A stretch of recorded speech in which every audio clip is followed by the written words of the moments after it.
archipelago, sharp as a stencil. Hot like volcanoes, magma in the temple. Hype crew yelling, the sound monumental. Feel the rhythm, hear the roll.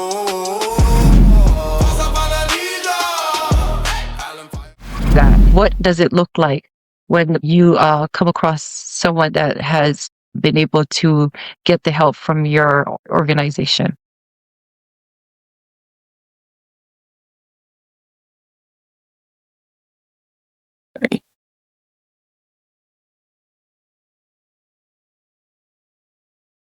I'm very emotional about it because there's so much gratitude and healing. And I like the story that you shared previously about conversion, right? Because in a sense, it's almost as if people go through this conversion because they're able to heal. They're first able to acknowledge that something is happening to them. And I think that's another just really unfortunate thing, like without having enough data on our people. Because when there's no data, people don't think that anything's wrong. And then it's also because government systems don't recognize us. So they just go on living and doing the same things that they've always been doing. But then when they come to realize that there's a whole different life for them on the other side, it's almost as if they're more connected to a higher power within themselves. And it's very powerful.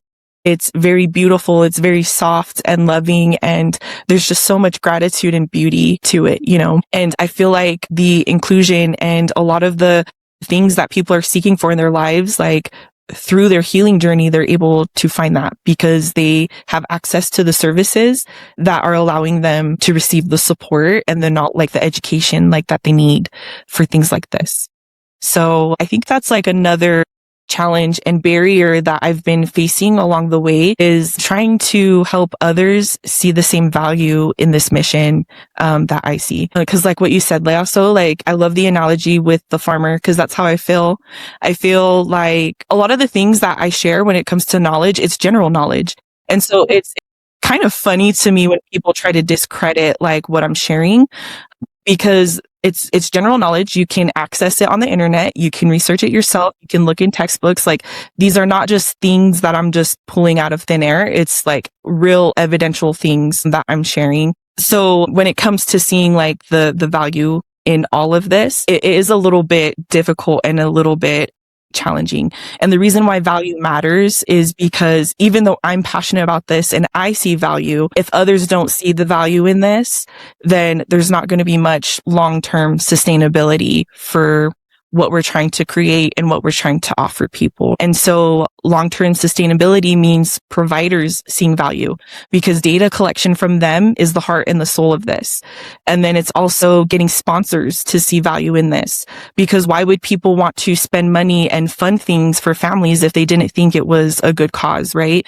And so it's not just, I think this is good. It's this is valuable and I need to invest time and money for people to change their lives. Because essentially that is what we're doing. We're trying to help people have this conversion so that they can experience a whole different life that they don't know is actually out there for them. And I think when we bring cultural context into this, that's another layer of value because our cultural pillars are so strong, right, on respect and showing up for each other and just being able to be there for one another and understand each other, right? Mm-hmm. But when we're not accepting the way that like people think differently and behave differently, we're kind of putting that barrier in between us and them. And so when they go through this healing journey, it's almost as if they become more connected to our cultural pillars than they were before. You know what? I think I'm just going to share this experience with you really quick because when I think it was 25 years ago when I started in the medical field, I didn't have a degree with me. So like, but I was willing to learn because I didn't understand what the CDC was or the SOPs that we had to follow in the field. And so like a lot of the times when people would tell me, you know, their diseases or what they would have, you know, well, this is what I have. And I'm like, okay, I have to look it up in the CDC to make sure that it's something that we could, if they're eligible to donate blood. So in the health history, when I don't have anyone there, I'm like busy studying the whole entire book. Like I could literally tell you the whole entire book, you know, at that time. And then even like the the medication book. Like I would go and study the whole entire book. Like I knew the medications and what was acceptable and things like that. People would just always ask me, how is it that you know all these things? I'm like, because I study it during my downtime. Like, but if there's no one here to do health for me to, interview, then I just sit there and read the whole thing. Even with the HR guidelines and everything, I knew everything. People would come to me like, and ask me all these questions, and they're like, how is it that you know all these things? And it's because I spend my time reading the books because I want to make sure that I'm doing the right thing, right? And so as I was making my way up, the corporate ladder, the whole time they kept saying, you need a nursing degree, you need a nursing degree. It's the reasons why you can't have this position. But the whole time I had knowledge, like I knew everything from the ground on up, and like when I was running the blood bank, like people would always come and ask me, and I'm like thinking to myself, well, then go ask the nurse that's over there, she knows all the answers. And they're like, well, she kind of doesn't know what's going on. So because she just got hired on. And so I understand that you've been here for like over 10 years and you know what's going on. Not that I'm saying that the nurse doesn't know, anything. I'm just saying because of my tenure and I've been there for so long, people would come and, consult with me and ask me these questions about such and such and what do we do? Where does it go? How's the blood process and all these things? But I worked my way around to where I could move myself up in corporate by building that trust with those people from the higher up, and with having that knowledge. And knowledge is so powerful. It's free. Research is free.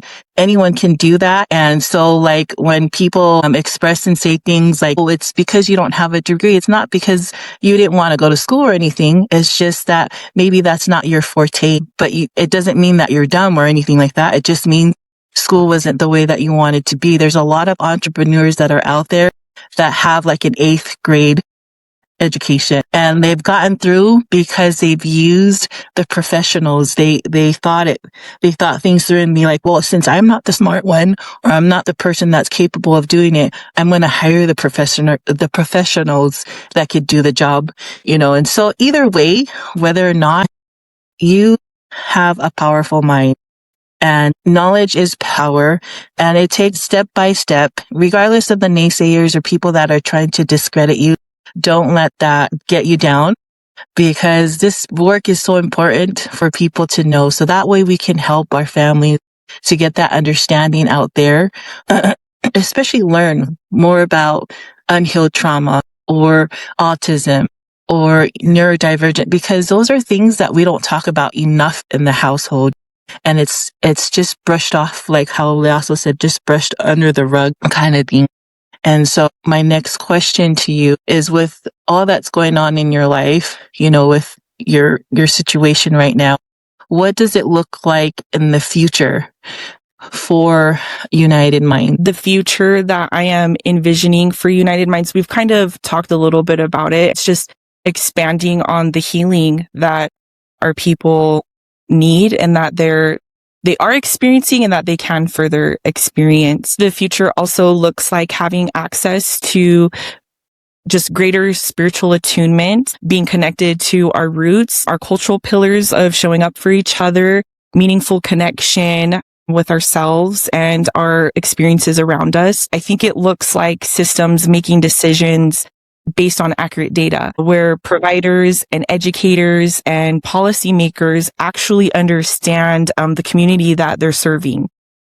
And I think that if institutions actually listen, we can actually close the gap between lived experiences and clinical understanding. And then we can use real data to influence education systems, healthcare models, different policies and government systems, things like that. I think that all of this would lead to earlier support, diagnoses for our people, campaigns and education initiatives. And I just have a really big vision for United Minds for the future. This is something that can and should expand globally to all of our Pacifica people. Is there a time frame for your data? Is there like an expiration date, or are you just... No, because we're just barely scratching the surface with this. this is an ongoing thing that's going to take years, especially as we try to continue to find more affiliates who are willing to listen and are willing to partner up with us. Right now, I'm only working with two. Well, I shouldn't say only because they're amazing, but there are two nonprofit organizations that we're very closely working together on many initiatives. So the first one is called NIMA. They are the National Asian American Pacific Islander Mental Health Association. And they just do so much work on providing just wholesome training that is culturally safe and acknowledges our experiences as Pacific Islanders. They also offer all different types of trainings and services, and they help a lot in government systems. So our last initiative that I worked on with them is that we signed up for a petition for locally here in Utah, and they're doing this work across the US, but United Minds teamed up with them and signed a petition here in Utah to recognize May 11th as the National Mental Health Day for Pacific Islanders and Asian Americans.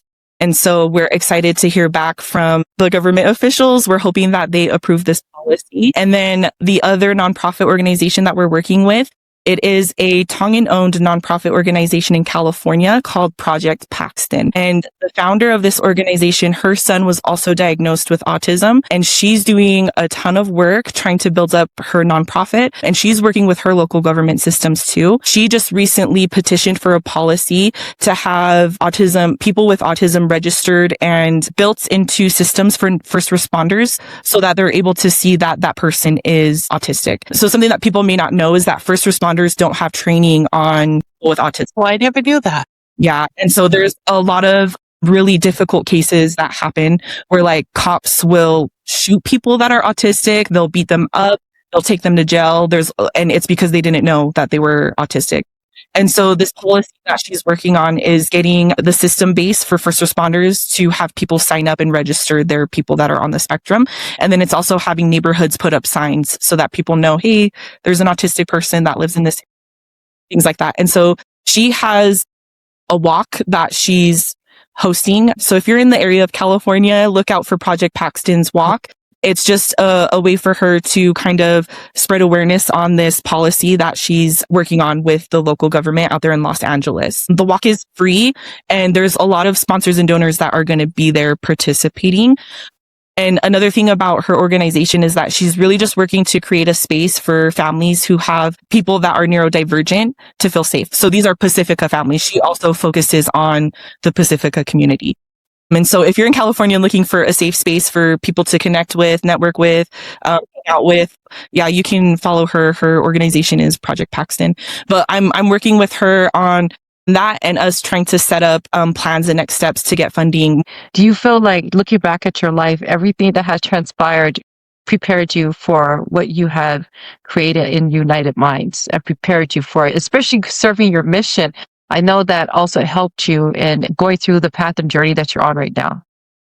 Yeah, absolutely. I think that my entire life has like set me up for this. I think for one, for as long as I could remember. So like I did briefly mention that my dad was kind of in and out of our lives because he had issues that he was dealing with. And at the time, right, so like because my family, the way that they perceived neurodivergency, I just grew up hearing them say all the time, like he's fakasesele and he has mental issues, just labeling him as like he's crazy. And so I grew up believing that. And it wasn't until I started learning more about this mental health stuff that I realized my dad was neurodivergent, and my family just didn't know how to support him.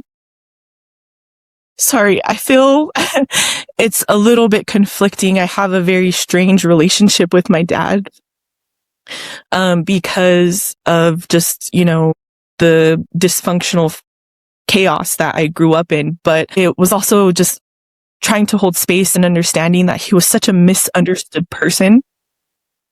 And he didn't really have the support systems or the family members to really acknowledge what he was facing and what he was going through. And I think because of that, it increased his mental illness that he was dealing with. So I think that experience is a huge foundational block for all of this, along with my daughter. And then I think other tiers and experiences too, like so you mentioning my mission, it was Tongan speaking. So I studied a lot about the language. Not only that, I grew up with the language around, right? On top of that too, when I was in school, I was always really curious and fascinated about our culture and our traditions, and I wanted to just learn as much as I could. So I took classes on the language as well. Like, I'm very proficient in the dynamics of the structure and how it's built, and the culture that influences the way that we speak and the words that we use and put together, right? So I understand a lot of those things. And I think this goes back to the pushback as well. Like, when I get comments, right, I just think that I'm in a spot where I don't need to prove myself, and I don't need to defend myself, but I do know much of the education that backs up everything when it comes to culture, when it comes to psychology, when it comes to behaviors. I think that I've been very well prepared. And I think another layer of that too, like, Crystal, when you were explaining experiences that you had in the work fields where you didn't have a degree, but you were very proficient in a lot of the things that you were doing. And I resonate with that, because I was saying I like the farmer's analogy because of that. I feel like I don't have a degree, but I'm so connected to this. It just feels so deeply rooted inside of me. And even though I don't have a degree, I do know all the things that I need to know to make this work and to make this successful, and to also be able to connect with our people and provide a space for them where they can also be understood. And it reminded me of my experience in college, because this is an experience that many of our people have, especially if they grow up in a diaspora, right? So I was always taught and told that a lot of sacrifices were made for me in order for my mom and my grandparents to come here to America and provide a better life for me and my siblings. And so my responsibility and my duty is to appreciate that sacrifice and to make something of myself, right? But the challenge was some of the cultural expectations as I'm trying to develop myself and provide this life. And that I carried that into college. So I'm trying to be educated. I'm trying to graduate. I'm trying to get a degree, but I have family responsibilities at home. I have to help my mom with bills. I have to help my siblings with things that they need, right? And I feel so disconnected from them, or I feel shunned when all I'm doing is focusing on college, and my family keeps trying to pull me back home. And it feels selfish of me to tell them, no, like, I'm in a season right now where I need to focus on this, and then I can come back and help you guys. That felt so selfish to me. And I had such a difficult time trying to navigate through that. And so eventually I ended up leaving college and going back to my family and carrying on my life, trying to help them and support them. And the reason why I say that, I do think that this is an experience that many of us have. I want to share an experience from a friend that I have, where when she was in college, she was the same way. She couldn't live on campus because she had to stay home and take care of her family while she was going through school. And during one of her weeks, I think it was her final week, I can't remember what she asked, but she had asked the professor if she could either take the exam early or if she could take it remotely. It was something like that. And he had asked her, why? Like, why should I give you an exception? Why should I accommodate to you? And she was trying to explain to him, like, I have family responsibilities and it's really getting in the way, but I'm not trying to give up on school. Like, I'm trying to find a way to make this work because I need to do this. And he just completely shut her down, and he didn't help her. And I think that is an example of systems not recognizing us and recognizing our cultural pillars and the things that affect us, right? But then it's also us trying to, like, navigate through some of these things where, like, culture does kind of get in the way sometimes of us understanding or trying to fulfill ourselves and, like, our own personal needs. And so I think that experience as well, even though it's unfortunate that I didn't graduate with a degree, I do think that the experience has built me, and experiences like that has prepared me for this, because I'm able to really, really understand and empathize with other people of, like, hey, like, I know exactly what you're going through. And I think that this is a common experience for a lot of us, and you're not alone, right? Like, there has to be ways that we could help support each other so that this doesn't continue on to be such a difficult thing. Yeah. And I really think that our families need to understand the importance of having you to live out your life when you reach a certain age, because I feel like we're so attached to our family unit. It's so hard for us to like go off, like right now with me and my husband, this is what we talk about all the time. I'm like, I'm so grateful that I'm married to a someone because he understands the culture, because he knows I will never leave my mom. Never. I wouldn't ever put her in a, in a home or anything like that. That's just my way of, how I've been taught. My mom took care of her mom and her sisters took care of, their mom, and so forth and so forth. And so that's why I'm so grateful. I always tell him how grateful I am that, I have her with me, because he already knows that if it came to him and her, I would choose my mom Yeah, me too. or my dad, because over my husband, because, she's that important to me. And I want to make sure that she lives her best life. And I don't want her to ever worry about, not having the person there for her, And so I'm just so grateful to have somebody that understands the culture, like how you said with the professor that didn't even understand about your friend's situation. It's unfortunate. And so, but she tried. She tried all sorts of ways to see what she could do to, at least take her finals. But these are things that I think will bless us in the long run because of our obedience, our exact obedience, not just to our Heavenly Father, but to our family, and helping them out with all the things that we need to do. And then with those blessings, they'll come tenfold to you. Because you stepped in and did the things for the family.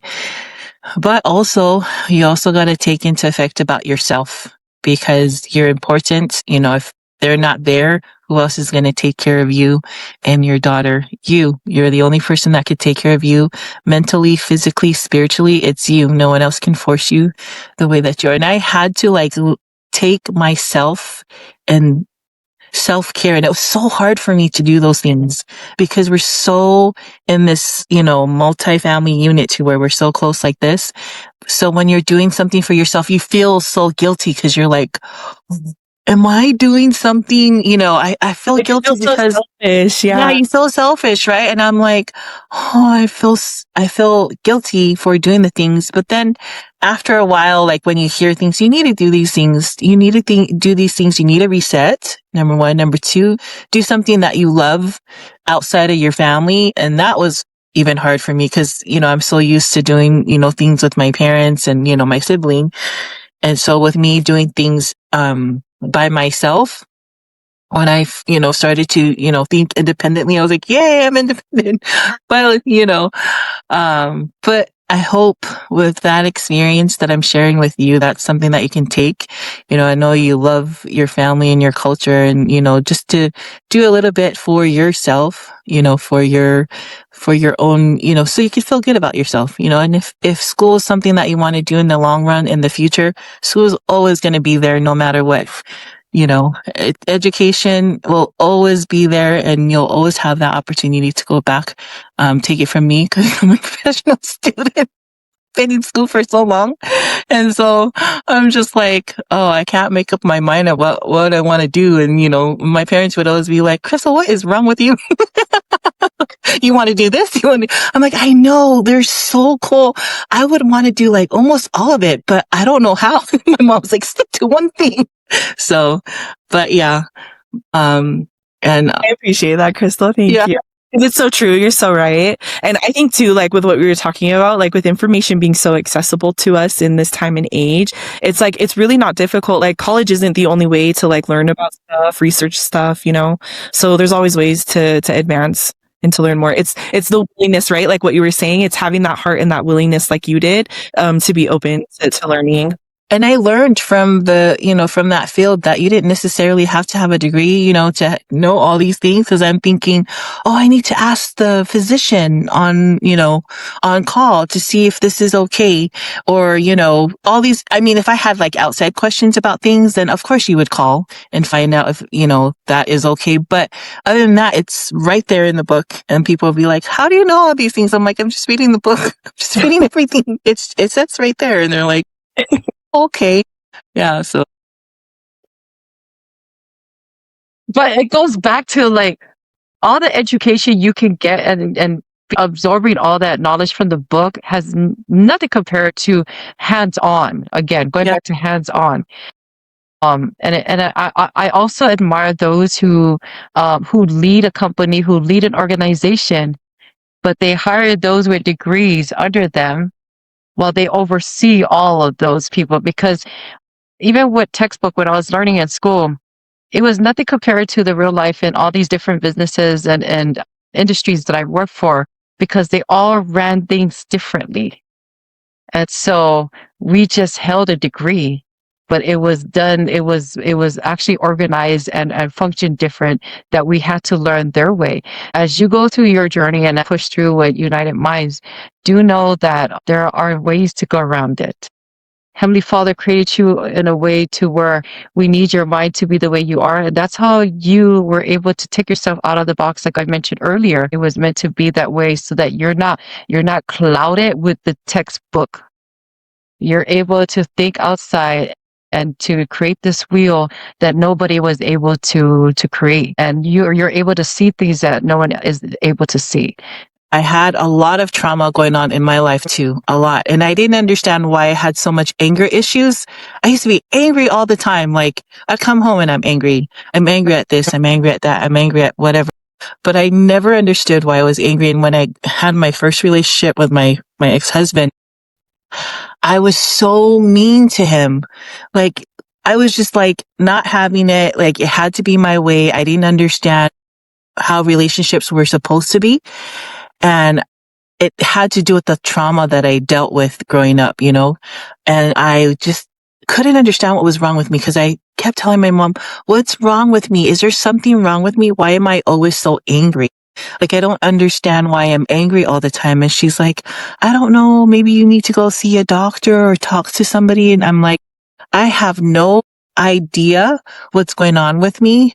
But when I saw a therapist, boom, everything came out, and it felt like a huge, you know, all this burden that was on me lifted out. And like, because I was so uncomfortable talking about molestation and, you know, things that happened to me in the past, it was so uncomfortable for me to talk about.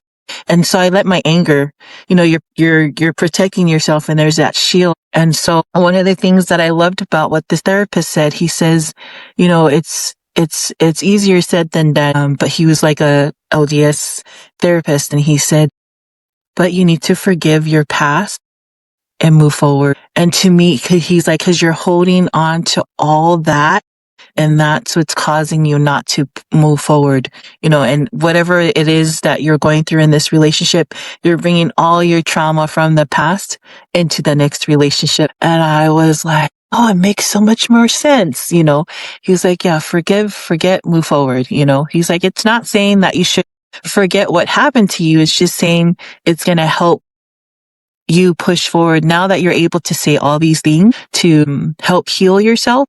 And I was like, I'd never been able to express myself in that way to anybody ever. And when I talk to my husband, because, you know, he has some emotional issues, and I'm like, you need to go see a therapist.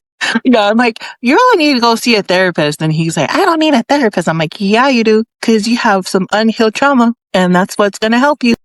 But, you know, but I just thought I'd share that. But thank you, sis. These are things that needs to be talked about, because no one ever can say these things because they're so afraid. Yeah. They're super afraid to say these things and to do the hard things, Mele. So I'm so glad that you're doing this. Thank you so much. This is going to help. I mean, it's already helping people, but imagine more people being helped, because they're all left in the dark. And so this is going to help bring people out into the light, so that way they could, you know, heal from inside out. I want to thank you guys too, just being so vulnerable and just like having an open and safe space for us to just like talk with each other. Like, I've felt so comfortable during this whole podcast, and I just like, I can't express how much gratitude I have that you guys wanted to talk to me and like have me come on and join and like share these things. And I especially appreciate also like your passion and your vision, and like with what you were saying about how like what inspires you and the drive that you have. And a lot of it is like spiritual, right? Like you feel connected to that spiritual portion as well, where like you just like wake up in the middle of the night and you're like, I have to do this. And I resonate with that so much because like I have those experiences all the time with this, where like there's nights where I can't sleep and I'm like, why? Like, why? I need to go to sleep. I'm so tired. It's like I got to get on my laptop and I start like organizing some things together, and then finally like my mind is at peace and then I can just like go and sleep.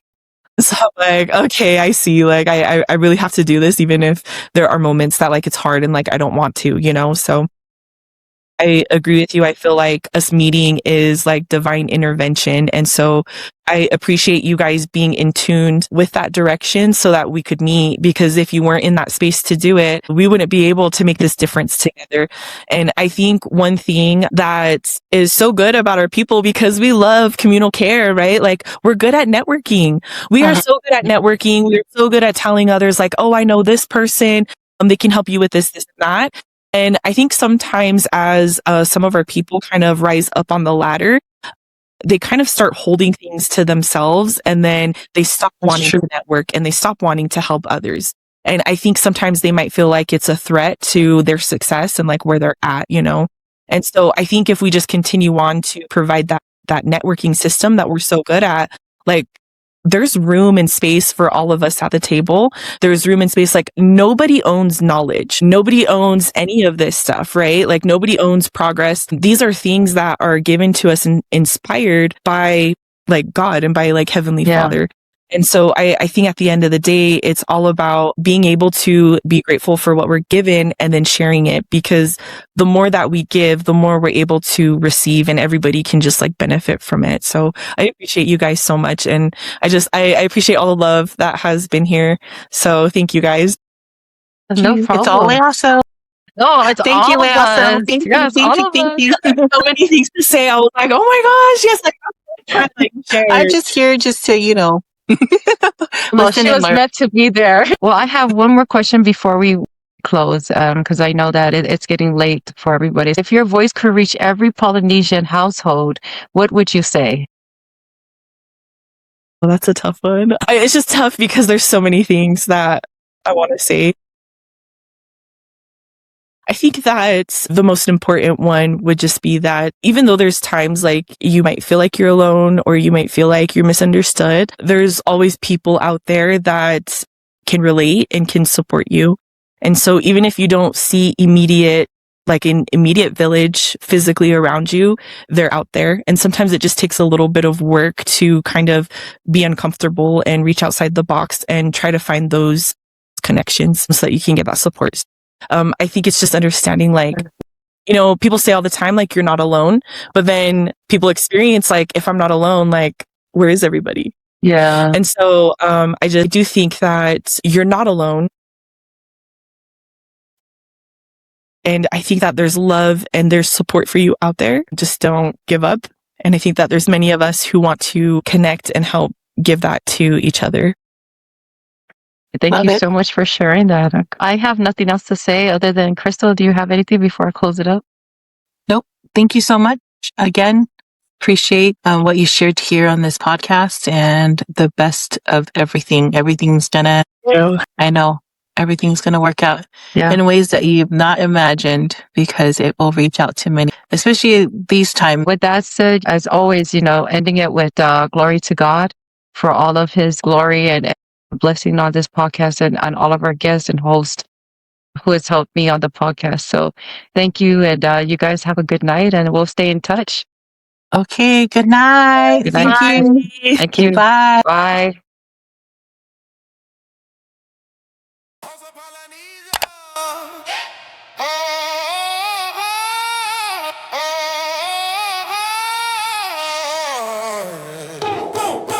Boom, boom, boom, earth shake, silent fever, wave riders, lava rivers, no.